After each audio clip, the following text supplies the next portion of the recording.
Hi, this is Steve Rigolosi, and tonight on Forgotten Mysteries, I have for you The Riverside Villas Murder by Kingsley Amis. Copyright 1973 by Harcourt Brace. So many of you may know of Martin Amis as a literary writer, definitely considered, part of the literary pack. Very well known for his academic novel, Lord Jim. And then he also wrote a novel that I liked a lot called The Green Man, which is kind of a supernatural ghost story. I'm a sucker for those kinds of books. And based on my reading of Kingsley Amis over the years, I've realized he was a little bit of a genre hopper. He liked to, I think, try different things and try his hand at writing different types of books with varying success. I mean, let's be honest. I mean, his literariness kind of is the umbrella for his entire work, and he's also considered a great comedic novelist. But I do think the novels vary in quality. P.S. His son, Martin Amis, who died just a couple of years ago, wrote one of the great mystery/police books, I think, of all time, called Night Train. It's very, very short, maybe 100 pages or more. And it starts with the famous line, "I am a police." And it is a confounding book. It is really difficult to figure out motivation and what happened in that book. But it's fascinating. It's fascinating. Even if you can't quite grab onto it, you can't figure out, well, what happened. You can't figure out why. It still is really a terrific read. And so I would like to recommend that to you. Martin Amis, Night Train. In terms of Kingsley Amis, though, let's dish on him a little bit. So I've read, I want to say 3, 4, 5 of his books. And I think what I forget each time I pick up one of his books is what a large role sex and sexuality play in his books. And I guess, you're not really quite used to it because you don't think of the English as being overtly sexual or overtly concerned with sex. That famous play, "No Sex Please, We're British." But Kingsley did, I guess he saw sex as part of the human condition, and he wrote about it. Not always comfortably. That's what I have to say here. So,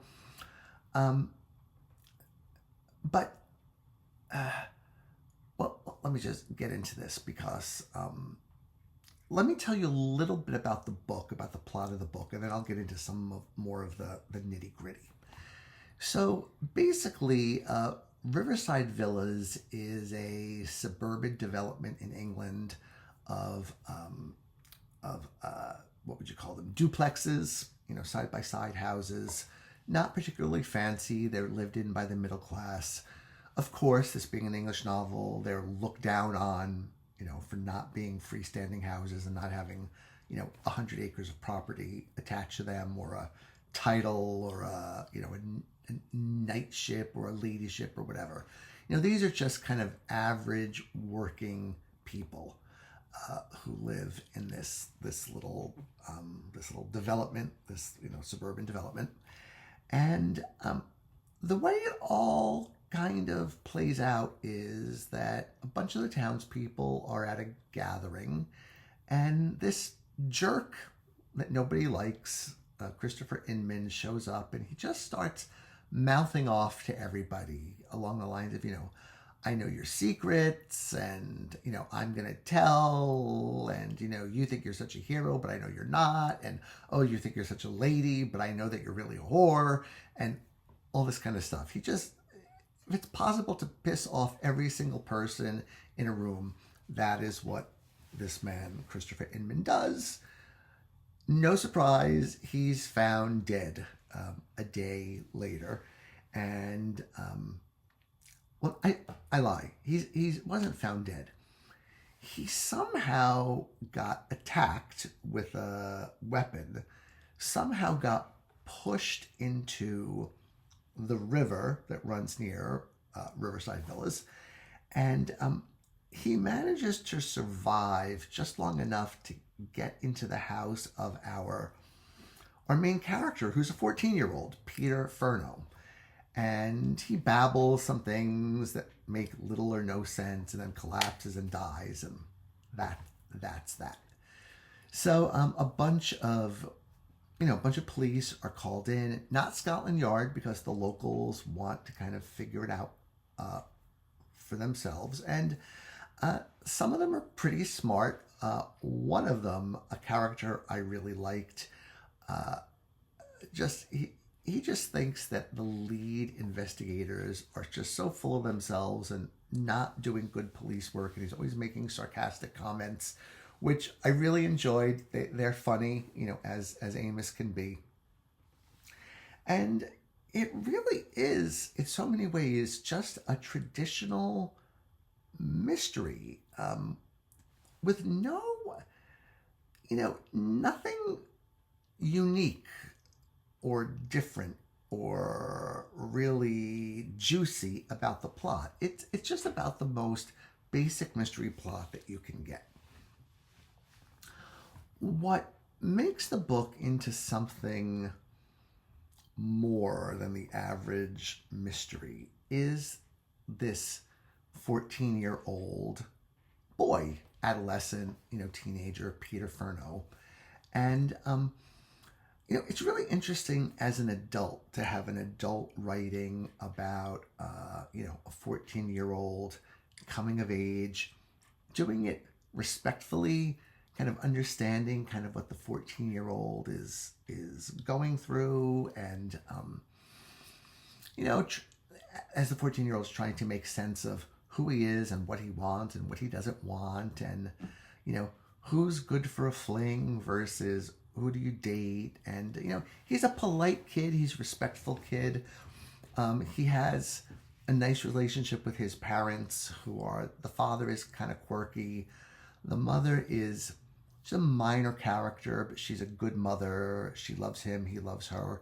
So he does have that, that good, solid family background, which is, nice to read about. He's not, involved in a totally dysfunctional family, except to the extent that all families are dysfunctional. But here's where it gets a little tricky. So, Peter is the object of lust of not only people his age, but also much older. So he is seduced by a neighbor woman who is, fully an adult. And he's a boy, let's face it. I mean, he's 14, she's 30-something. And, that put me in mind of The Graduate, the Dustin Hoffman movie. And I thought, I wonder which came first. So I looked it up, and it turns out The Graduate came out about 5 years before the Riverside Villas Murder. And so, Dustin Hoffman and I forget who the screenwriter was. Was that Buck Henry?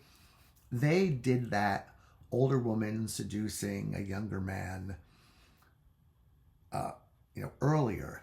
Here it's a little bit more shocking because at least Dustin Hoffman is a college graduate, and here, our Peter Furno is a 14-year-old. So that gets into all of these really, controversial questions that come up from time to time.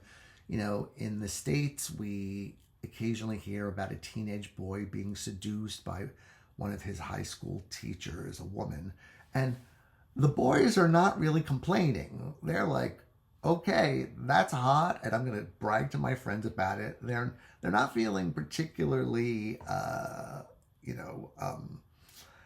harassed, shall we say. but then society gets up in arms. I mean, there's definitely a big difference between an adult woman seducing a teenage boy who's totally into it versus, a creepy older guy trying to seduce a 14-year-old girl, which I think we all know, that's yucky.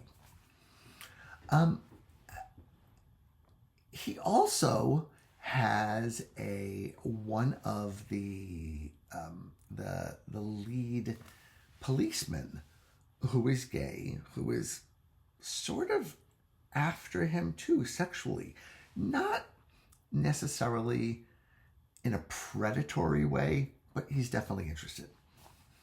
So that made me look up Lolita and when it was published, and Lolita was published in 1955.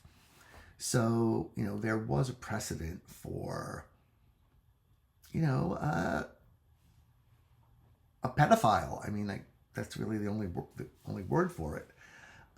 Being, a lead character in fiction. And it's not quite as explicit here, but I have to say, there's a lack of comfort about it. And, I was trying not to be a prude or anything, but, like sexuality, sexual experiences are so widely varied, and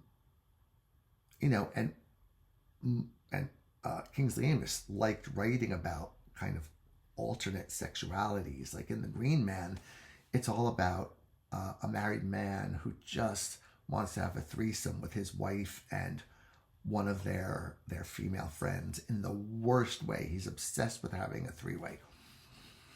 And so on the one hand, you've got this very, very basic mystery. And on the other hand, you've got this kind of weirdly sexualized guy who's not, he's definitely interested in experimenting, and has a friend of his. They take turns. When they hang out, they take turns, let's say, pleasuring themselves because, there were no girls, involved. Although Peter is trying to, get this girl, Daphne, a local girl, to go out on a date with him. So he's interested in girls. And, I guess maybe this is part of the teenage experience, but we don't read about it a lot. I mean, I remember when my book club chose Lolita for its book of the month, and I was totally turned off. I thought, I do not want to read something so creepy. Turned out, I loved it. It's an amazing, amazing book. I can't, even though the subject matter is so distasteful, the book is amazing to read. I don't know that I would call the Riverside Villas Murder an amazing book. I'd say it's interesting if you can handle this kind of stuff that's going on behind the scenes, because there is a lot of sexual stuff going on behind the scenes.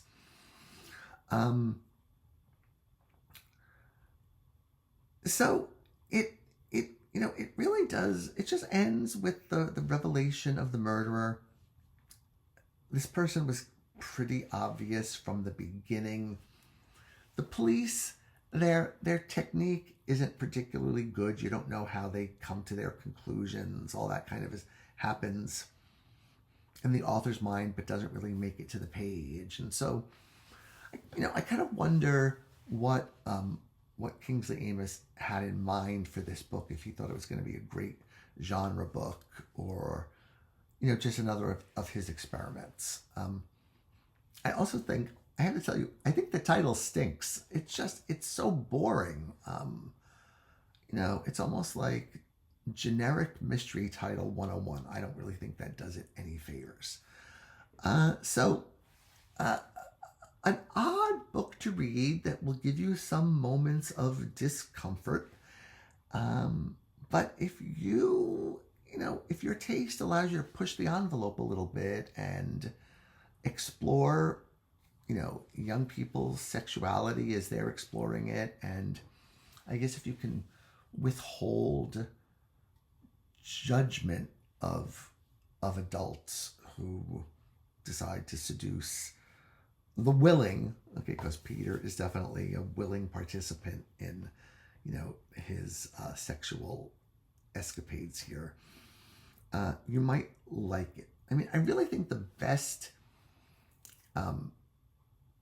predictor of whether you will like this book is whether you have read other Kingsley Amis books and liked them, because it's very much written by him. It's clever, it's witty. His humor, he doesn't make me laugh out loud, although I can see how clever and witty and literary he is. But he doesn't make me guffaw like, say, Celia Fremlin or Ursula Curtis or some of the really, really funny mystery writers. So an odd little book. The Riverside Villas Murder had been sitting on my shelf for a while. I decided to, crack it open, finished it in a couple of nights, and I hereby share it with you. So do with it as you will, and if you have comments, please feel free to share them below because I'd love to hear them. Okay, thank you for watching and have a good night.